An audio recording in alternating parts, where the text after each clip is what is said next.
INL നേതാവ് ശ്രീ അബ്ദുൾ അസീസ് നമ്മോടൊപ്പം telephone ലൈനിൽ ചേരുന്നു. ശ്രീ അബ്ദുൾ അസീസ്, താങ്കൾ സാദിഖ് അലി ശിഹാബ് തങ്ങളുടെ പ്രസ്താവന ശ്രദ്ധിച്ചിരുന്നോ? അത് വെള്ളത്തിനെ തീ പിടിപ്പിക്കാൻ ചിലർ ശ്രമിക്കുമ്പോൾ അത് തണുപ്പിക്കാനുള്ള ഒരു മാർഗം എന്ന നിലയിൽ മാത്രം ആ പ്രസ്താവനയെ കണ്ടാൽ മതി എന്നാണ് കോൺഗ്രസ് ഉൾപ്പെടെ പറയുന്നത്, പ്രതിപക്ഷ നേതാവ് ഉൾപ്പെടെ പറയുന്നത്. താങ്കൾക്ക് എന്താണ് തോന്നുന്നത് ഈ പ്രസ്താവന? ഒരിക്കലുമല്ല. കോൺഗ്രസ് അങ്ങനെ പറയാതിരിക്കാൻ ഒരു സാധ്യതയുമില്ല. കാരണം ബാബരി മസ്ജിദ് തകർക്കാൻ സൗകര്യം ചെയ്തു കൊടുത്തത് അന്ന് കോൺഗ്രസ് ആയിരുന്നു. ഗ്യാൻവാപി പള്ളി ഉൾപ്പെടെ ഡൽഹിയിലെ മറ്റു തകർക്കപ്പെട്ട പള്ളികളുടെ വിഷയത്തിൽ കോൺഗ്രസ് പ്രതികരിച്ചിട്ടില്ല. കോൺഗ്രസ് RSSന് അനുകൂലമായ നിലപാട് സ്വീകരിക്കുന്നു ഇത്തരം കാര്യങ്ങളിലെല്ലാം എന്ന കാര്യത്തിൽ ഒരു സംശയവുമില്ല.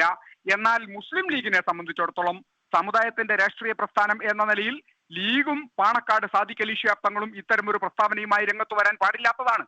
കാരണം എന്തെന്നാൽ ബാബരി മസ്ജിദ് തകർന്നിടത്ത് ആ തകർന്ന ഭൂമി 2.77 ഏക്കർ ഭൂമി സുന്നി വഖഫ് ബോർഡിന് അവകാശപ്പെട്ടതാണ് എന്ന് സുപ്രീം കോടതി കണ്ടെത്തിയിട്ടുള്ളതാണ്. അത് വിധിയിൽ പരാമർശിച്ചിട്ടുള്ളതാണ്. ആ ഭൂമിയിൽ നിർമ്മിക്കപ്പെട്ട ക്ഷേത്രം യഥാർത്ഥത്തിൽ ദൈവത്തിനു വേണ്ടി വഖഫ് ചെയ്ത, അള്ളാഹുവിന് വേണ്ടി വഖഫ് ചെയ്ത ഭൂമിയിൽ നിർമ്മിക്കപ്പെട്ട ക്ഷേത്രമാണ്. അത് അന്യായമാണ് എന്ന കാര്യത്തിൽ തർക്കമില്ലാത്തതാണ്. മുസ്ലിങ്ങളെ സംബന്ധിച്ചിടത്തോളം കലാപമുണ്ടാകാൻ പാടില്ല എന്ന നിലയിൽ, സംഘർഷ സാധ്യത ഉണ്ടാവാൻ പാടില്ല എന്ന നിലയിൽ നിശബ്ദമായി വേദന അടക്കി പിടിച്ചുകൊണ്ട് അവരിത് അംഗീകരിച്ചുകൊണ്ട് മുന്നോട്ട് പോകുന്നു എന്ന് മാത്രമേ ഉള്ളൂ. എന്നാൽ സാദിഖ് അലി ശിഹാബ് തങ്ങൾ പറഞ്ഞത് ബാബരി മസ്ജിദ് തകർക്കപ്പെട്ട ഇടത്ത് നിർമ്മിക്കപ്പെട്ട ക്ഷേത്രം ഇന്ത്യയിലെ മുസ്ലിങ്ങൾ ഉൾപ്പെടെയുള്ളവർ അഭിമാനത്തോടു കൂടി കാണുന്നു എന്നാണ്. ഇനി മറ്റൊരിടത്ത് പള്ളി നിർമ്മിച്ചാലും അഭിമാനത്തോടു കൂടി, അത് ഞങ്ങൾ അഭിമാനത്തോടു കൂടി അല്ല കാണുന്നത് എന്ന് മാത്രമല്ല, അപമാനത്തോടുകൂടി, അപമാന ഭാരത്തോടുകൂടി മാത്രമാണ് ഇന്ത്യയിലെ മുസ്ലിങ്ങളും മതേതര കക്ഷികളും ആ വിഷയത്തെ നോക്കിക്കാണുന്നത്. ശ്രീ അബ്ദുൾ അസീസ്, സാദിഖ് അലി തങ്ങൾ പറഞ്ഞത് ഇതാണ്: സുപ്രീം കോടതി വിധി പ്രകാരമാണ് ഇത്തരത്തിൽ രാമക്ഷേത്രം നിർമ്മിച്ചത്. അതിനുശേഷം ഇനിയിപ്പോൾ മസ്ജിദ് നിർമ്മിക്കാൻ പോവുകയാണ്. അത് മതേതരത്വത്തെ ശക്തിപ്പെടുത്തുമെന്നൊരു പ്രസ്താവനയാണ് അദ്ദേഹം നടത്തിയിരിക്കുന്നത്. ശക്തിപ്പെടുത്തില്ല എന്ന് മാത്രമല്ല, 2.77 ഏക്കർ ഭൂമി സുന്നി വഖഫ് ബോർഡിന്റേതാണ് എന്ന് സുപ്രീം കോടതിയുടെ വിധിയുണ്ട്. അവിടെ നിർമ്മിച്ച ക്ഷേത്രം എങ്ങനെയാണ് മതേതരത്വത്തിന് അഭിമാനകരമായി വരാൻ പോകുന്നത്? അദ്ദേഹം പറഞ്ഞത് മതേതര വിശ്വാസികളെ സംബന്ധിച്ചിടത്തോളം അഭിമാനകരമാണ് എന്നാണ്. നിങ്ങൾ ആ വിഷ്വൽ കണ്ടിട്ടുണ്ടാകും എന്നാണ് ഞാൻ വിചാരിക്കുന്നത്.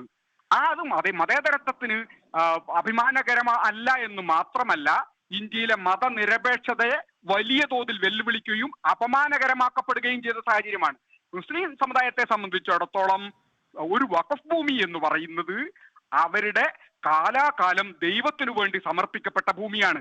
അവിടെ മറ്റൊരു സ്ഥാപനവും ഉണ്ടാക്കാൻ പാടില്ല. അവിടെയാണ് രാമക്ഷേത്രം ഉണ്ടാക്കിയിട്ടുള്ളത്. അത് വേദനയോടുകൂടി നിലവിലുള്ള രാഷ്ട്രീയ സാഹചര്യത്തിൽ ഞങ്ങൾ കണ്ണു ചിമ്മി അംഗീകരിച്ചു പോവുകയാണ്.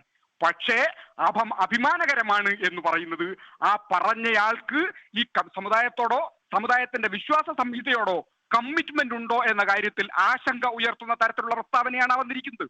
അദ്ദേഹം അത് തിരുത്തുമെന്ന് താങ്കൾ കരുതുന്നുണ്ടോ? തിരുത്തണം എന്നാണ് ഞങ്ങളുടെ അഭിപ്രായം. അദ്ദേഹം തിരുത്തിയില്ലെങ്കിൽ മുസ്ലിം സമുദായം അദ്ദേഹത്തെ തിരുത്തേണ്ടി വരുന്ന സാഹചര്യത്തിലേക്ക് പോകും. വളരെയധികം നന്ദി ശ്രീ അബ്ദുൾ അസീസ് ഈ അവസരത്തിൽ പ്രതികരിച്ചു.